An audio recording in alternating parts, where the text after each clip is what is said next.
রিতার খুঁটিনাটি নতুন ব্লগে সকলকে অনেক অনেক স্বাগত।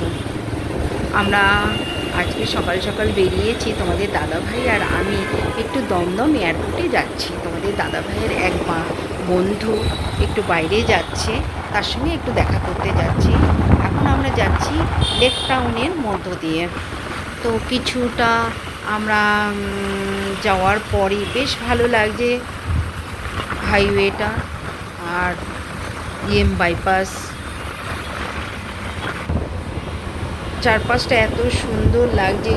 যেহেতু সকাল সকাল বেরিয়েছে বেশ ভালোই লাগছে। আজকে রোববার, গাড়ির জ্যামজটও নেই। তো কলকাতা এত সুন্দর সেটা সকলেই জানে, কিন্তু এখন আর সেই বলার সাহসটা নেই যে কলকাতা খুব সুন্দর। সারা বিশ্ব জেনে গেছে কলকাতার অবস্থা কী। কিছুদিন আগে সকলেই জানো তোমরা, একটা পৈশাচিক ঘটনা ঘটে গেছে, তার জন্য অনেক প্রতিবাদ হয়েছে। জানি না পরে কী হবে। তো আজকে প্রচণ্ড গরম, প্রচণ্ড রোদ, ভিডিও করতে গিয়েও বুঝতে পারছি না ভিডিও হচ্ছে কি হচ্ছে না, এত রোদ কিছুই দেখা যাচ্ছে না।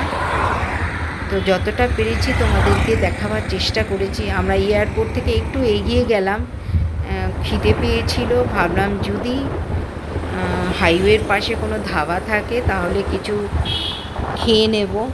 তাই সেরকম কিছু পেলাম না, তো চা আর বিস্কুট খেলাম। খেয়ে আবার বাড়ির পথে যাচ্ছি। আমরা এয়ারপোর্টের পাশ দিয়েই যাব। কিছুক্ষণ এয়ারপোর্টের বাইরেও আমরা একটু ওয়েট করছিলাম যদি কোনো একটা প্লেন দেখা যায়।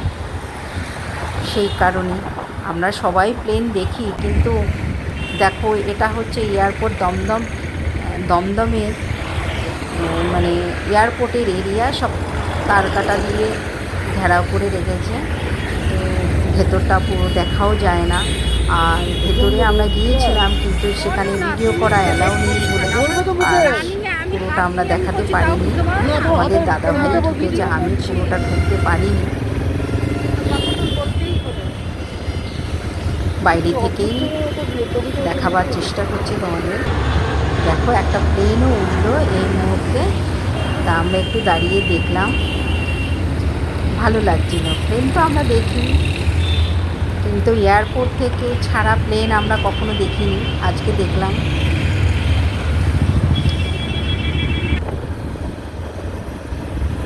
এয়ারপোর্টের পাশে যে রাস্তাটা সেটা এখন কাজ হচ্ছে, আরও নাকি চওড়া হবে, সেই কারণে সার্ভিসে হচ্ছে রাস্তাটা। তো আধা কাটা, তার ওপর দিয়ে গেলাম। ভেতরে একটা দেখলাম বেশ মসজিদ আছে।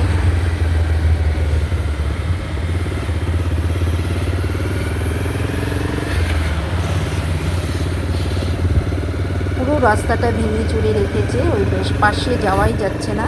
পাশে গেলে আরও ভালো হয়তো দেখতে পেতাম। তো ভিডিওটা তোমাদের কেমন লাগলো কমেন্ট করে জানিও। আজকের মতো আসি, টাটা।